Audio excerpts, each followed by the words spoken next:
ശീലം അത്യാഗ്രഹത്തിൻ്റെ സന്തതിയാണ്. അത്യാഗ്രഹം നമ്മൾ ഉണ്ടായിക്കഴിഞ്ഞാൽ കയ്യിലുള്ളത് മതിയാവാതെ വരികയും അതിൽ കൂടുതൽ ചെലവ് ചെയ്യുന്ന സ്വഭാവം നമുക്കുണ്ടായിത്തീരുകയും ചെയ്യും. അമിതശീലം ഉള്ളവൻ സാമ്പത്തിക ചൂഷണത്തിൻ്റെ അടിമയായിത്തീരുന്നു. നിങ്ങൾക്കൊരു കല്യാണമുണ്ട്, ആ കല്യാണത്തിന് നല്ല വസ്ത്രം വാങ്ങിക്കണം, അല്ലെങ്കിൽ നല്ല പാരിതോഷികം കൊടുക്കണം. അങ്ങനെ ആഗ്രഹിക്കുമ്പോൾ അത് ആഗ്രഹമാണ്. ആ ആഗ്രഹ സാഫല്യത്തിന് കയ്യിലുള്ള പണം മതിയാവാതെ വരുമ്പോൾ എന്തു ചെയ്യുന്നു? കയ്യിലുള്ള ആഭരണം പണയം വെക്കുന്നു, പണം എടുത്തതിന് വേണ്ടി ചെലവാക്കുന്നു. അപ്പോൾ നമ്മൾ അമിതവ്യയ ശീലം നമ്മളിൽ ഉണ്ടായതുകൊണ്ട് നമ്മൾ എത്തിച്ചേരുന്നത് പലിശയുടെ കെണിയിൽ നമ്മൾ ചെന്നു ചേരുന്നു. അതിനാണ് സാമ്പത്തിക ചൂഷണം എന്ന് പറയുന്നത്.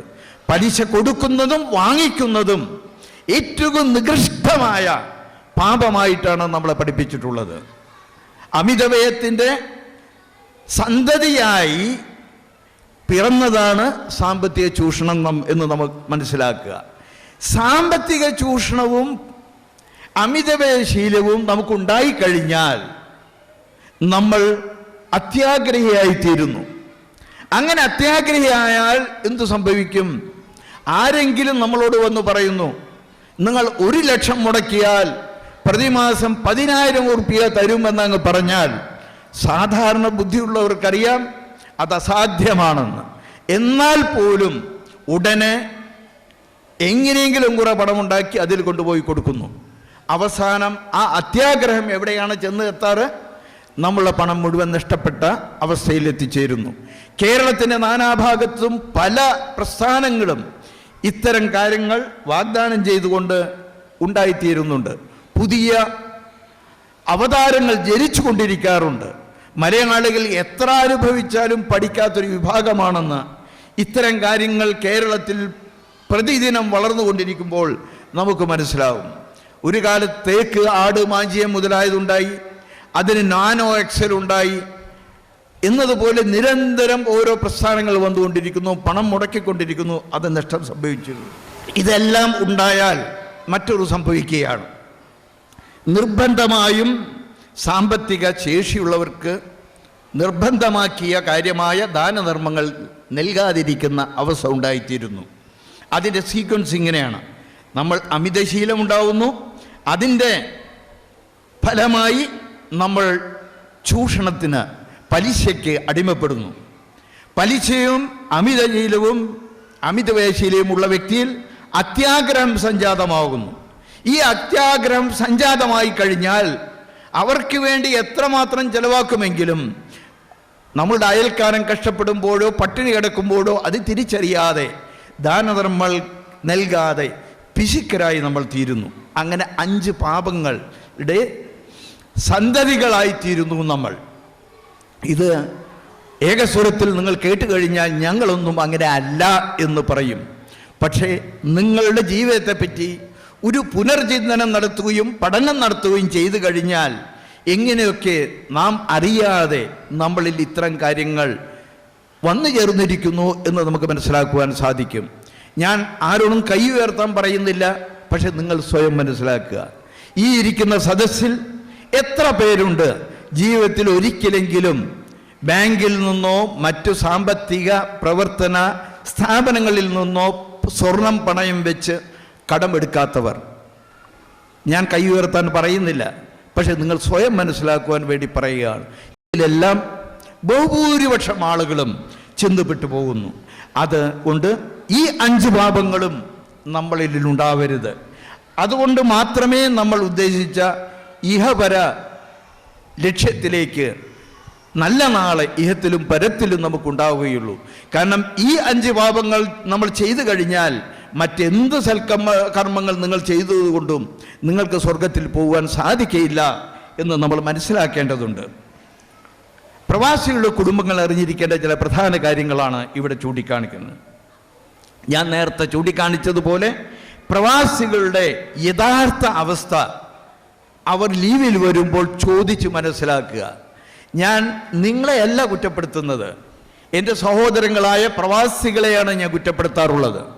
അവർ ഇവിടെ ലീവിന് വന്നു കഴിഞ്ഞാൽ ഒരു പക്ഷേ നിങ്ങൾക്ക് വേദന ഉണ്ടാവരുതെന്നുള്ള നിലക്കായിരിക്കും അവരുടെ യഥാർത്ഥ അവസ്ഥ അവർ പറയാറില്ല.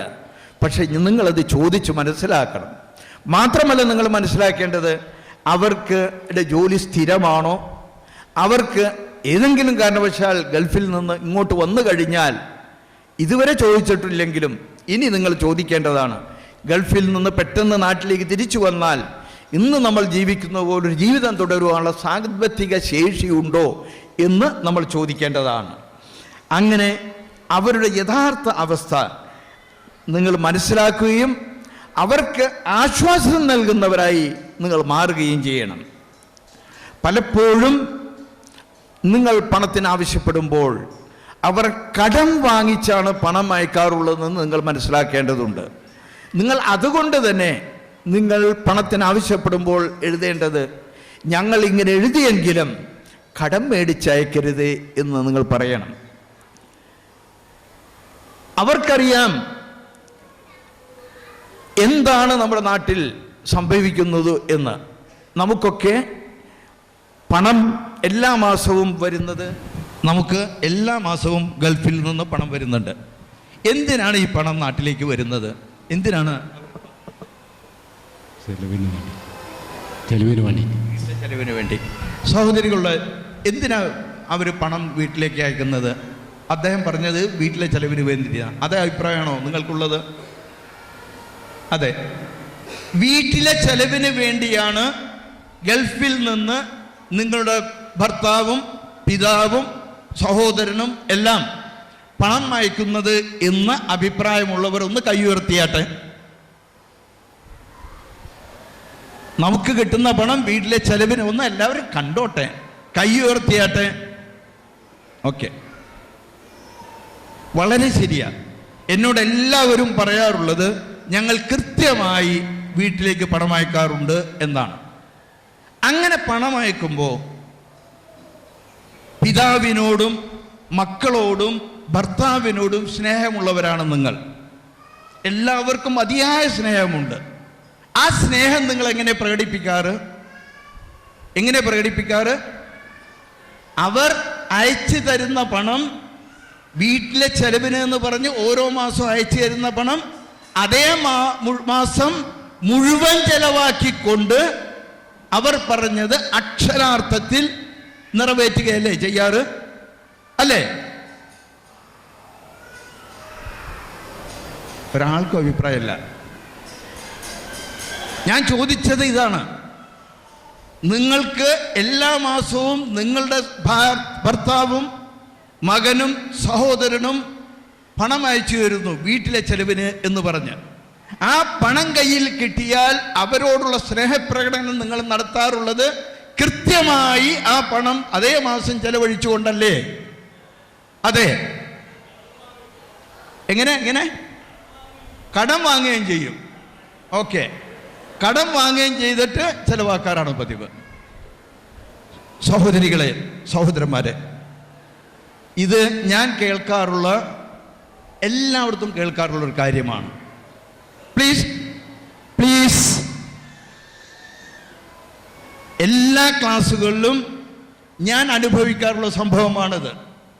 പണം നാട്ടിലേക്ക് വരുന്നു, അവർ അയക്കുന്നത് തന്നെ വീട്ടിലെ ചെലവിന് എന്ന് പറഞ്ഞിട്ടാണ്. അതുകൊണ്ട് തന്നെ നമ്മളത് ചെലവഴിച്ചു പോകുന്നു. അവർക്കാണ് ഒരു തിരിച്ചുവരവ് ഉണ്ട് എന്നുള്ള ധാരണ ഇല്ലാത്തത്. ഞാൻ നിങ്ങളെ വ്യക്തമായി മനസ്സിലാക്കി തരികയാണ്. പ്രവാസികളായിട്ടുള്ള ഞങ്ങൾക്കാണ് ഒരു തിരിച്ചുവരവുണ്ടെന്നും ആ തിരിച്ചറിവുണ്ടായാൽ ഞങ്ങൾക്കും നമ്മൾക്ക് എല്ലാവർക്കും കൂടെ ജീവിക്കാനുള്ള സൗകര്യവും വേണമെന്ന ചിന്ത ഇല്ലാത്തത്. ആ ചിന്ത നിങ്ങൾക്കുണ്ടാക്കി തരേണ്ടത് അവരാണ്. അവർ പറഞ്ഞതുകൊണ്ടാണ് ഇന്ന് നിങ്ങളിവിടെ എത്തിയിട്ടുള്ളത്. അവർ പറഞ്ഞത് സംഘടിപ്പിച്ചത് കൊണ്ടാണ് ഞാൻ നിങ്ങളുടെ മുമ്പിൽ വന്ന് ഇത് അവതരിപ്പിക്കുന്നതും. അതുകൊണ്ട് തന്നെ ഇനി മുതൽ നിങ്ങൾക്ക് കിട്ടിക്കൊണ്ടിരിക്കുന്ന വരുമാനത്തിൽ നിന്ന് നാളത്തേക്ക് വേണ്ടി എന്തെങ്കിലും മാറ്റിവെച്ചേ തീരൂ. ആ മാറ്റിവെപ്പ് ഉണ്ടായിട്ടില്ലെങ്കിൽ ഏതെങ്കിലും സാഹചര്യത്താൽ നിങ്ങളുടെ ഭർത്താവോ മകനോ സഹോദരനോ തിരിച്ചു വരികയാണെങ്കിൽ ഇന്നുള്ള ജീവിതം തുടരുവാൻ സാധിക്കയില്ല എന്ന് നമ്മൾ മനസ്സിലാക്കണം. പക്ഷേ എനിക്കറിയാനുള്ളത് പ്രധാനമായിട്ടൊരു കാര്യം, പണം അയക്കുമ്പോൾ ഒരിക്കലും കുഴൽപ്പണമായി പണം അയക്കരുതെന്ന് പറയണം. കാരണം ഹവാലയായിട്ട് വീട്ടിൽ ക്യാഷ് കൊണ്ടുവന്ന് തരാറ്, മോട്ടോർ ബൈക്കിൽ കൊണ്ടുവന്ന് തരാറില്ലേ, അതിനാണ് കുഴൽപ്പണമെന്നും ഹവാല എന്നൊക്കെ പറയാറ്. പക്ഷെ അത് പിടിക്കപ്പെട്ടാൽ ഇന്ന് വലിയ പ്രശ്നമാണ്. നേരായിട്ടുള്ള മാർഗത്തിൽ കൂടെ ബാങ്കിലേക്ക് അയച്ചു തരുവാൻ പറയുക, അങ്ങനെയാണ് പണം അയച്ചു തരേണ്ടത്. അല്ലാതെ മറ്റു തരത്തിൽ ചെയ്യാൻ നിങ്ങൾ നിരുത്സാഹപ്പെടുന്നത് ഒരിക്കലും ചെയ്യരുതെന്ന് പറയാം. അതുകൊണ്ട് തന്നെ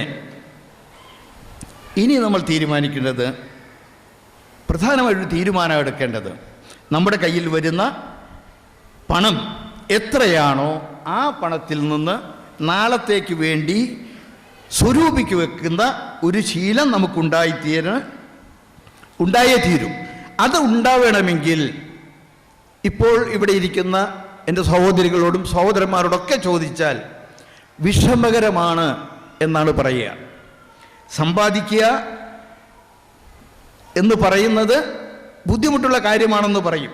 പക്ഷേ അത് നമുക്ക് വിശദീകരിക്കാം. പക്ഷേ നമ്മൾ ചില കാര്യങ്ങൾ മനസ്സിലാക്കേണ്ടതുണ്ട്. നടന്നു പോയതിനെ പറ്റി ഇനി പറഞ്ഞിട്ട് കാര്യമില്ല. നമ്മൾ പ്രവാസികളുടെ പ്രധാനപ്പെട്ട ചെലവുകൾ എന്താണെന്ന് നമ്മൾ മനസ്സിലാക്കണം.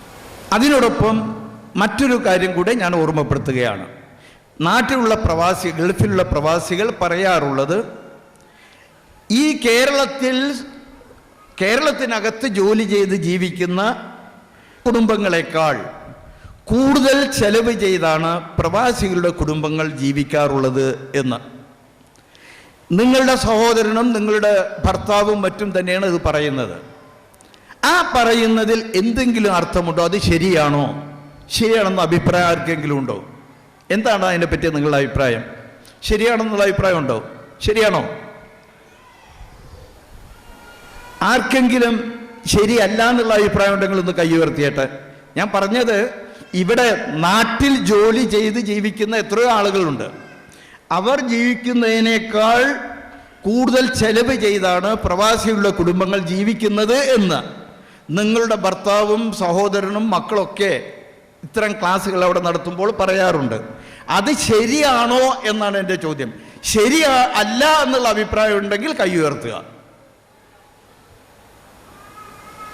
ആകെ 3 പുരുഷന്മാരും ഒറ്റ സ്ത്രീകളും 3 പുരുഷന്മാർ മാത്രമേ കൈ ഉയർത്തിയിട്ടുള്ളൂ.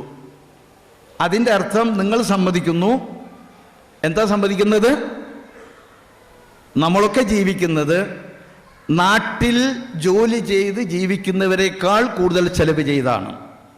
ഈ സന്ദർഭത്തിൽ നമ്മൾ ഗൾഫിലുള്ളവരുടെ ജോലിയും ഇവിടെയുള്ളവരുടെ ജോലിയും കൂടി താരതമ്യപ്പെടുത്തണം. ഇവിടെയുള്ള ഒരാൾക്ക് ഗവൺമെൻറ് ജോലിയോ മറ്റെന്തോ ജോലിയോ ഉണ്ടെങ്കിൽ ജോലി കിട്ടുവാൻ പ്രയാസമാണെങ്കിലും ആ ജോലിയിൽ നിന്ന് പിടിച്ചു മാറ്റൽ വളരെ ബുദ്ധിമുട്ടുള്ളതാണ്. ഒരിക്കലും പിടിച്ചു മാറ്റാൻ സാധിക്കില്ല. ജോലി നഷ്ടപ്പെടാനുള്ള സാധ്യത വളരെ കുറവാണ്. പക്ഷേ ഗൾഫിൽ 2 വർഷത്തെ കോൺട്രാക്റ്റാണ് ജോലിക്കുള്ളത്. ഏത് നിമിഷത്തിലും ജോലി നഷ്ടപ്പെടാം. നാട്ടിൽ ആവശ്യപ്പെട്ടും സമരം ചെയ്തും ശമ്പളം കൂടി കിട്ടും.